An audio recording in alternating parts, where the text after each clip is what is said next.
On the 10th of April 2022, I started my own console challenge, a journey to beating every PlayStation 2 game. I've been collecting these games for many years, and one day I said to myself, why am I not playing these? They're gathering around, gathering dust. Games are meant to be played, so that's what I'm gonna do. We've already encountered some epic moments.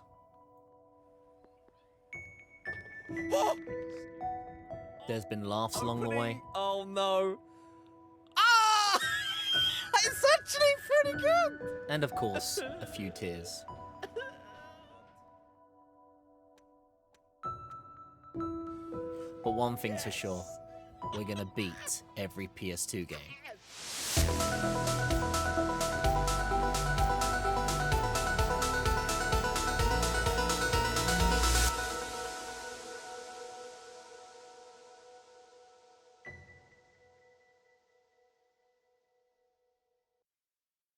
It's time for game number 2, WWF Smackdown. Just bring it. It's time to play the first and only WWF game on the system since they dropped the F and went on to World Wrestling Entertainment going forward on the PS2. But yeah, I mean, come on. WWE, WWF, it's a huge cultural aspect of entertainment. I never really grew up or got into wrestling myself, but a good close friend of mine, Luke, was quite involved in it, so if I ever went around his house, he would grab these games, and we would do, the multiplayer modes, usually, turn off the refs, all the items. But I can see how people really did enjoy this, the high-octane drama and just the sheer entertainment value this has. There's a reason this still goes around today, and there's still a reason people love this franchise. That all being said, this is also my first real wrestling experience myself. I've never gone out and bought any of these wrestling games, so it's nice to finally get around to playing one of these PS2 games on the system. So, hey, just bring it, baby. So, as the game starts up, we are... Caution! Attention! The warning is because of the data and saving instructions. But yeah, this game is a very greedy game. It requires 4,173 kilobytes of data. That's over half of an original 8 megabyte memory card, which is what I run on. So yeah, geez, man. Still, when the memory card issue is sorted and we started our playthrough, yeah, we got up to the title screen, passed onto the different sections. There was a story mode, which I booted up. But as I started it up, people in chat were saying, oh, do you know you could create your own wrestler before starting up one of these modes? So I was like, oh, really? Okay, let's do that then. So after a little bit of looking around, I found there is a create mode. I didn't realize games even as early as these ones had this kind of function. I know of the goofy kind of creations you can make. So yeah, I thought, fair enough. Let's create our own WWF superstar. There's plenty of things already to mess with when we started it up. It's very obvious that it's quite an actually deep process of what we can make. Appearances, profile, personalities, the abilities and moves and everything. I was very much taken aback by how deep we could actually go with this system. I carefully started looking through the different options, like the character facial models, the body proportions and everything like that. Carefully making good decisions, also trying to assign stat growth as well. There was different builds. I thought with the character I wanted to make, speed seemed like the right choice. So yeah, I decided to add that kind of stuff as well. And after all of that as well, just adding all the filler stuff in between, like your nickname and the kind of signs that your wrestler would be seen getting shown by the true fans it gets in the game. It looked all really interesting and fun, and I guess it's really good for immersion. But I still don't think the world of wrestling was ready for who the latest and greatest superstar was going to be. Ladies and gentlemen, from some guy's attic, the blue blob, it's Sonic!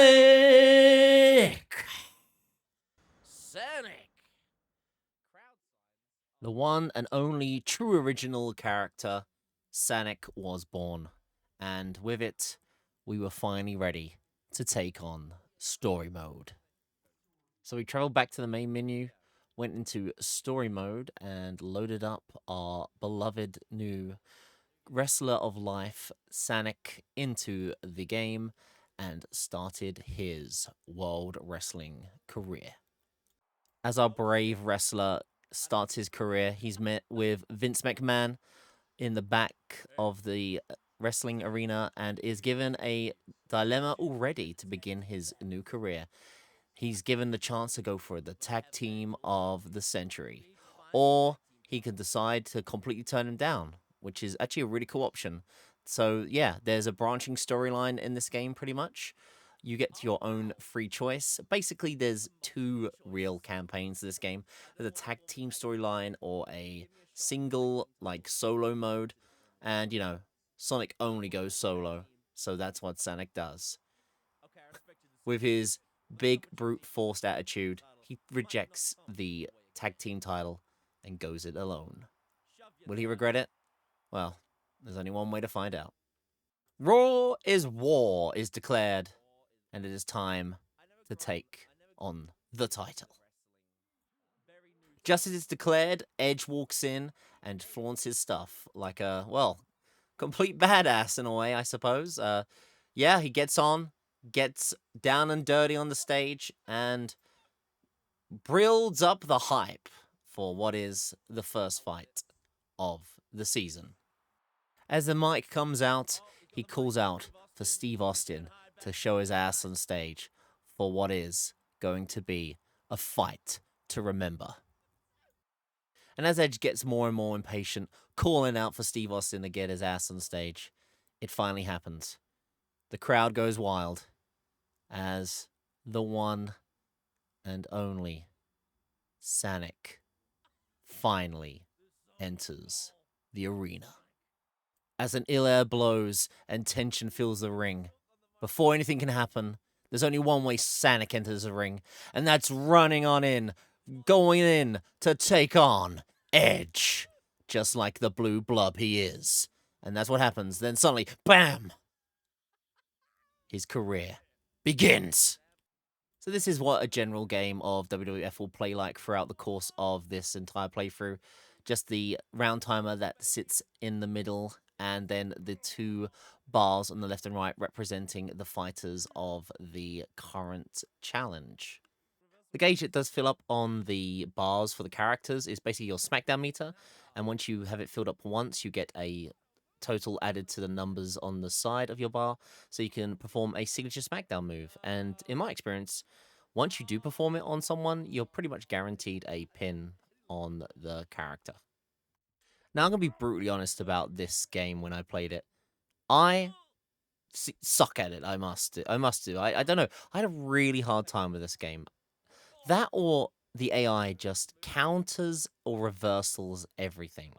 I just couldn't really do much. I just constantly was getting grabbed or countered, and I mean, I just didn't know what to do. Even when I was looking at like the manual for tips and like moves, I just was stumped. So I was grabbing items, trying to hit enemies, knock them down, try to do smackdowns, try to pin in them. It was just, I don't know. It must be just me. I'm just not good or attuned to these games. So after kicking, punching, and struggling my way through 10 agonizing minutes of this first matchup, the game times us out. And I'm like, wait, what happens now? And with that, it seems that Vince McMahon comes out, and it must have been some sort of scripted event, maybe, to say, basically, we've got to get a real fight organized if this is going to happen. So a little bit of relief was blowing over me, thinking, oh, maybe I have been doing the right thing, and this was just like some sort of tutorial or introduction to the game.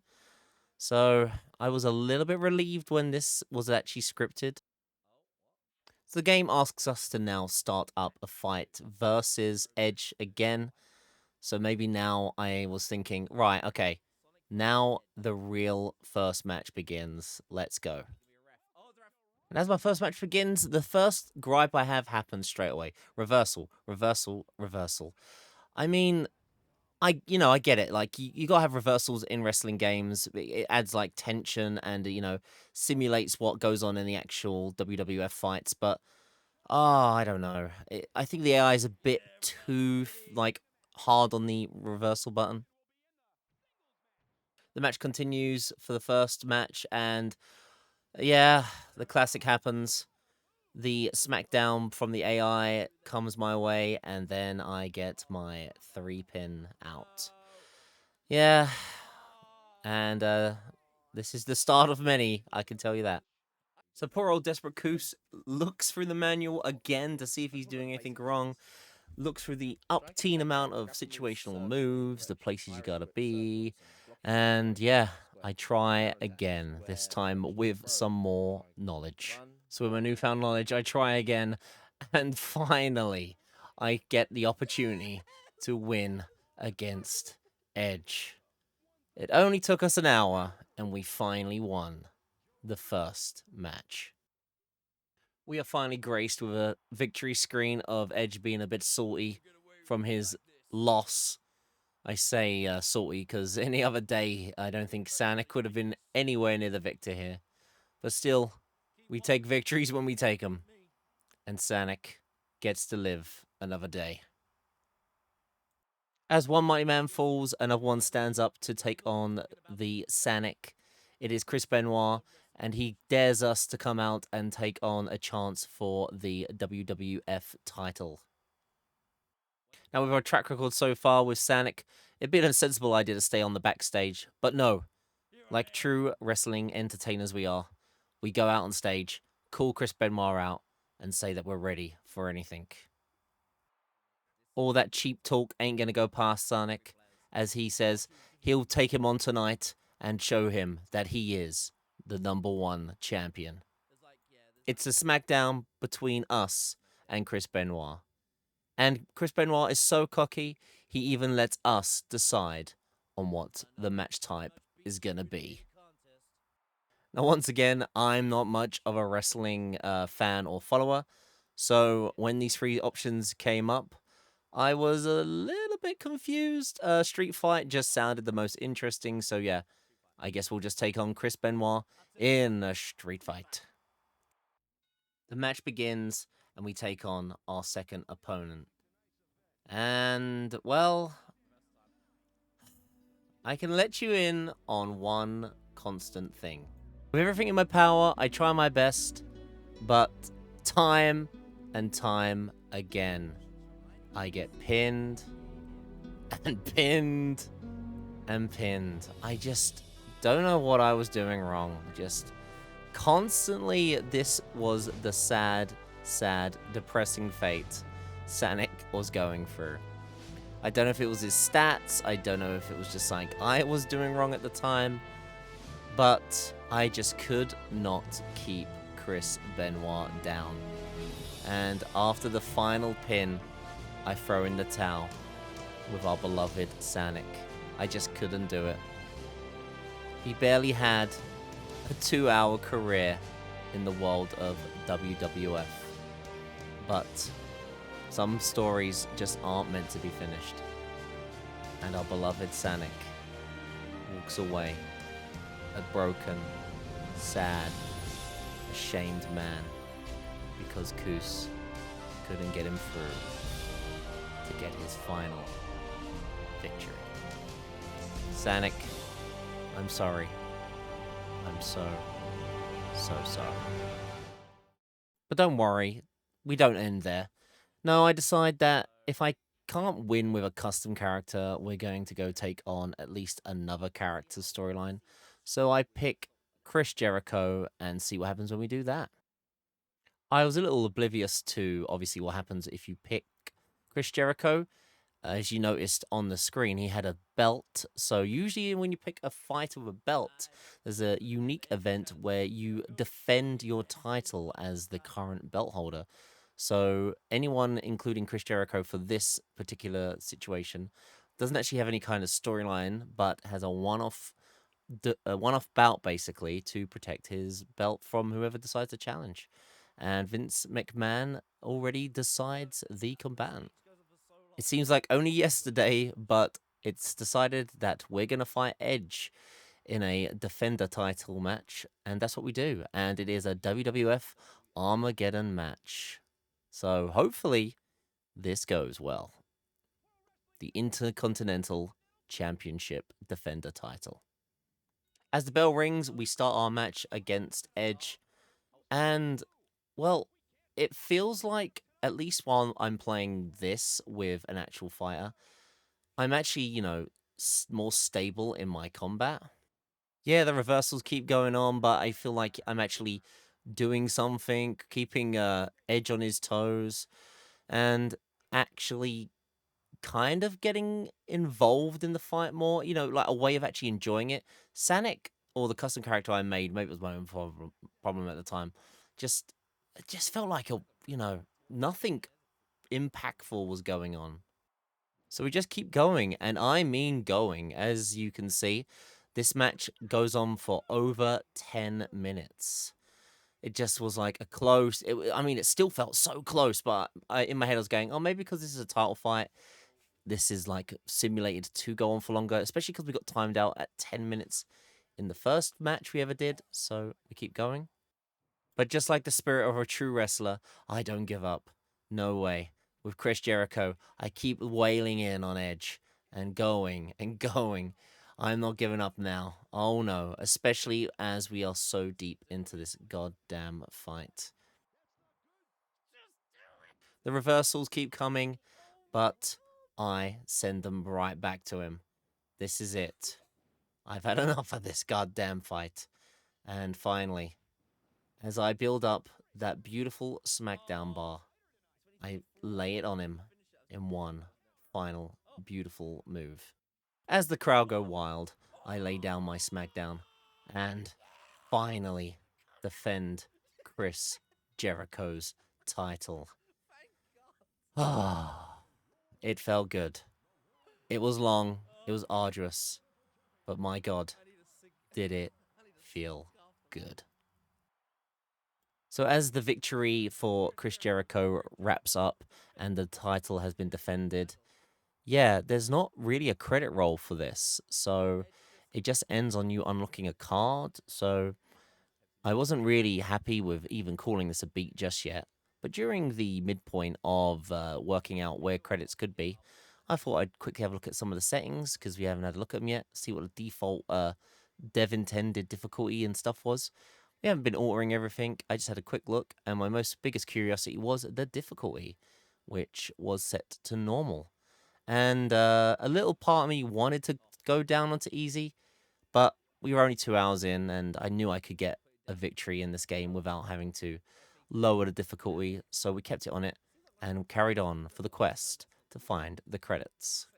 And my next theory was to just beat the game with another character that didn't have a tile.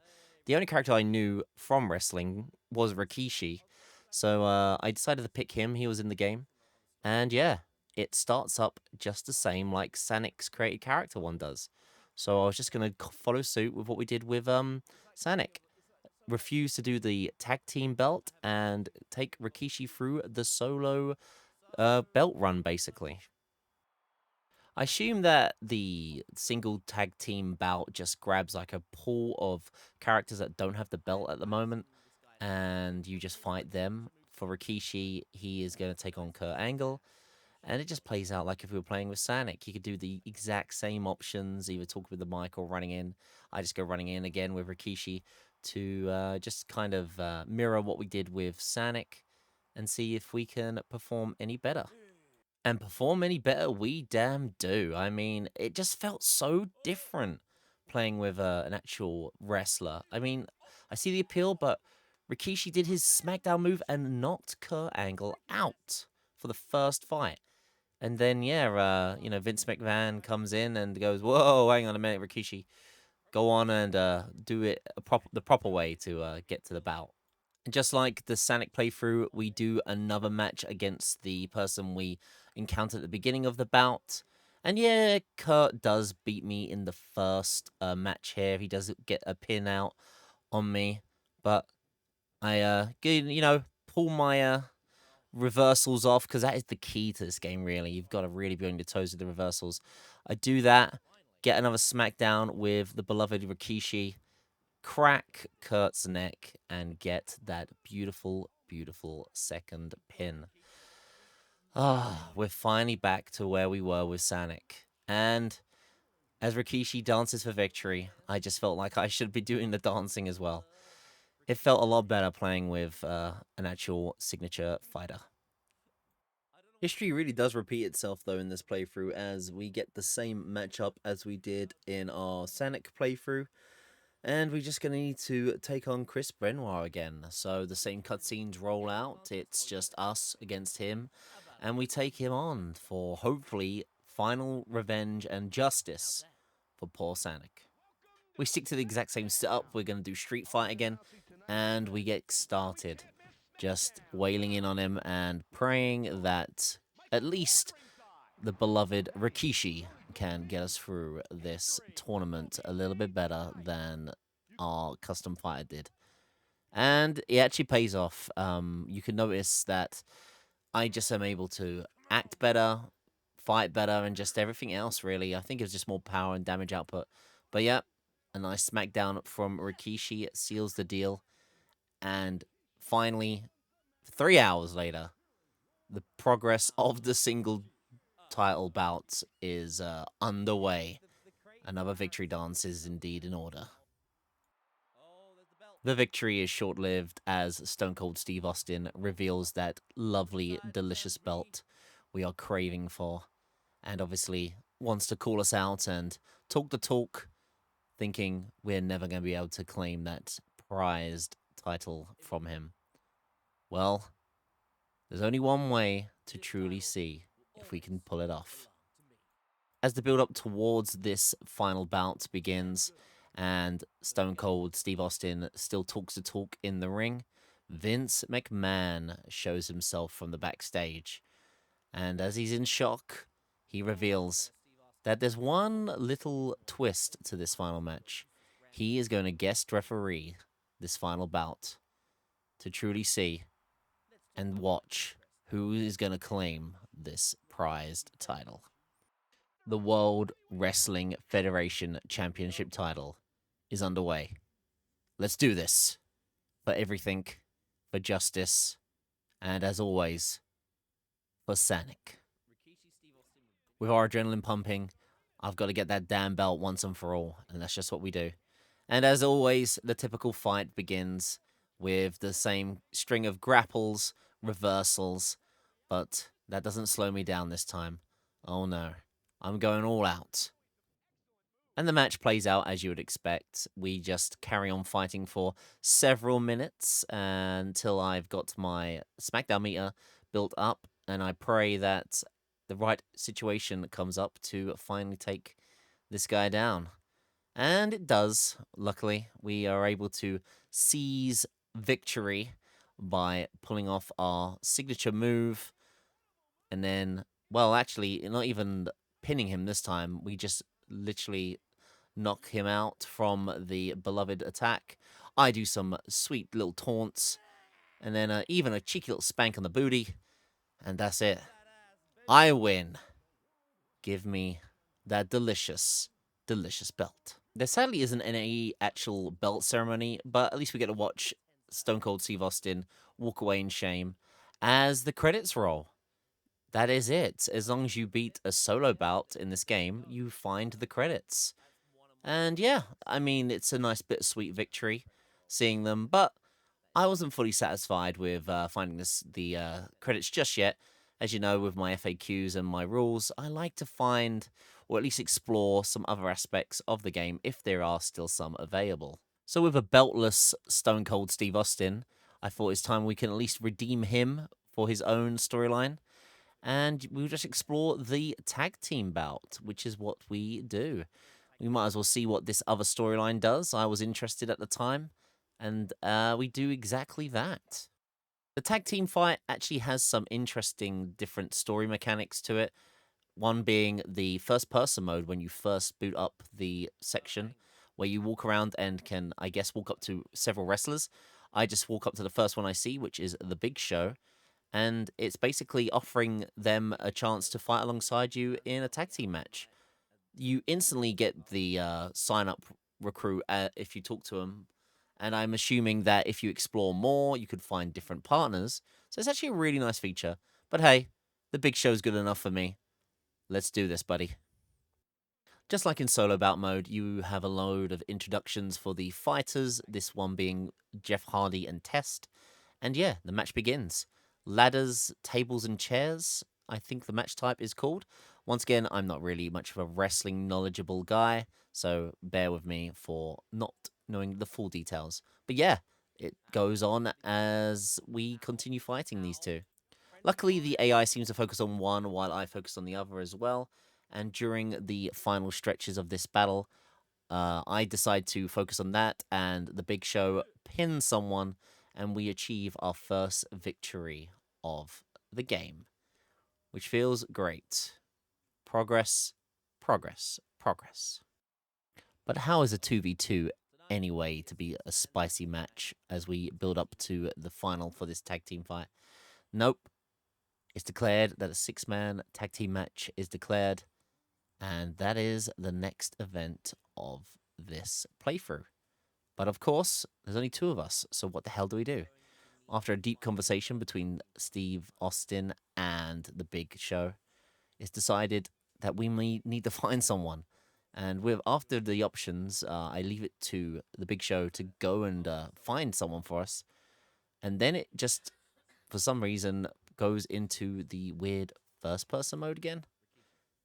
I was a bit lost here, honestly. There's a countdown, and I was just walking around town, wondering what the hell to do next. I bumble around for a couple of seconds, and then I find myself in the boiler room, and then I encounter that the Big Show is in here as well. So when you talk to him, yet again another cutscene plays out, and we get to decide on who we're gonna choose as the third fighter. Here, I don't know if that's what you're meant to do as a minigame, but hey, as the options come up, there's one clear choice for me: the beautiful Dwayne "The Rock" Johnson, and that is it. Our 3-man team has been formed.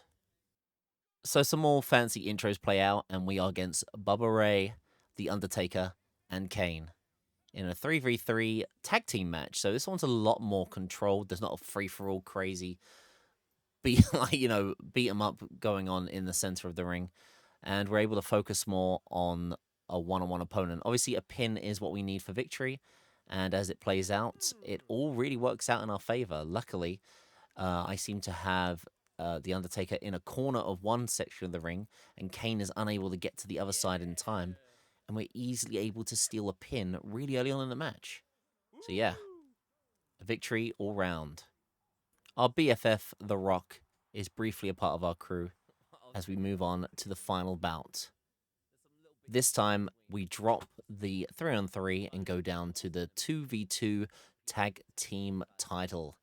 Undertaker and Kane versus Steve Austin and The Big Show. It's the WWF SummerSlam, the Tag Team Championship.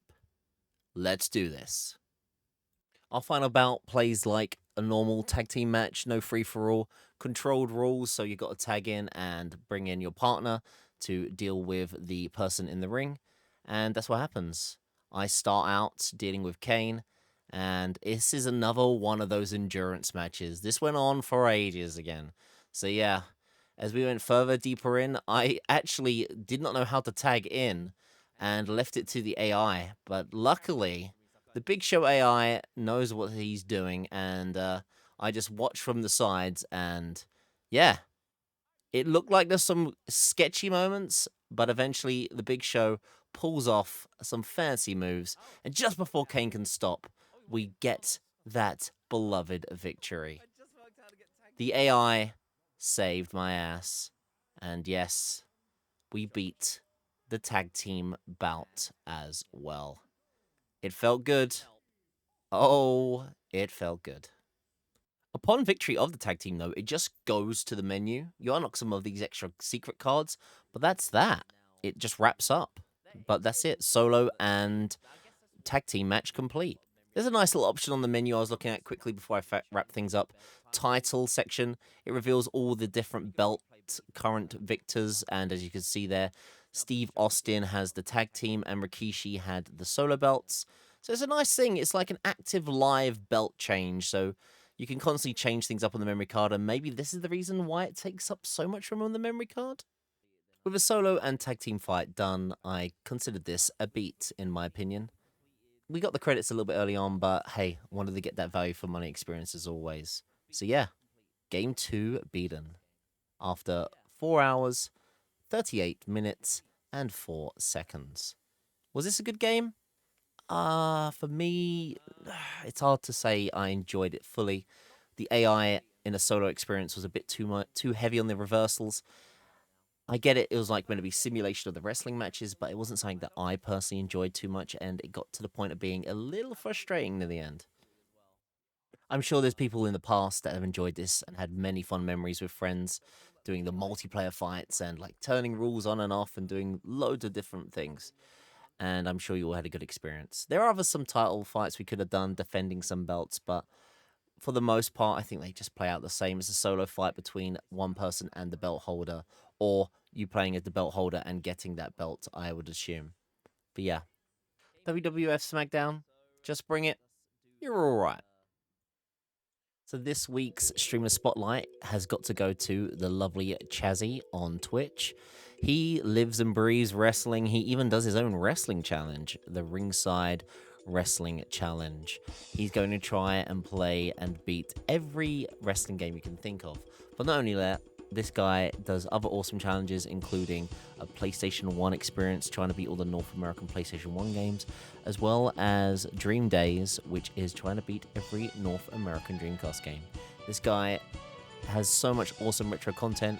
He's a really chill guy, and above all, he has an awesome cat, Mamba. Maybe you can go and ask him what he thinks of WWF Just Bring It. I'm sure he's played it. But yeah, check him out, guys. Of course, then there's a thanks to all of you guys that watch the videos. With the content I have sorted and planned for, we will be planning to have at least a video every week on a Saturday. Maybe if it takes a bit longer, it might be on a Sunday, but I'll hopefully do a scheduled event so there's like a countdown or a certain time when it goes live on YouTube. Sometimes the video might take longer. It's the RPGs we have coming up. They might take a little bit longer. But anyway, enough rambling. There's a Discord server if you want to join that. By all means, it's just free to join if you want to. Chat with me and other people there. Share your collection or just find other stuff and other cool people out. You can always watch the live streams on my Twitch channel, or you can also catch up with past plays in our archived playlist section on my YouTube channel. Whatever way you want to do this, thank you for watching my content. Peace out and have a lovely evening. And thank you for watching the PlayStation 2 Collection Challenge.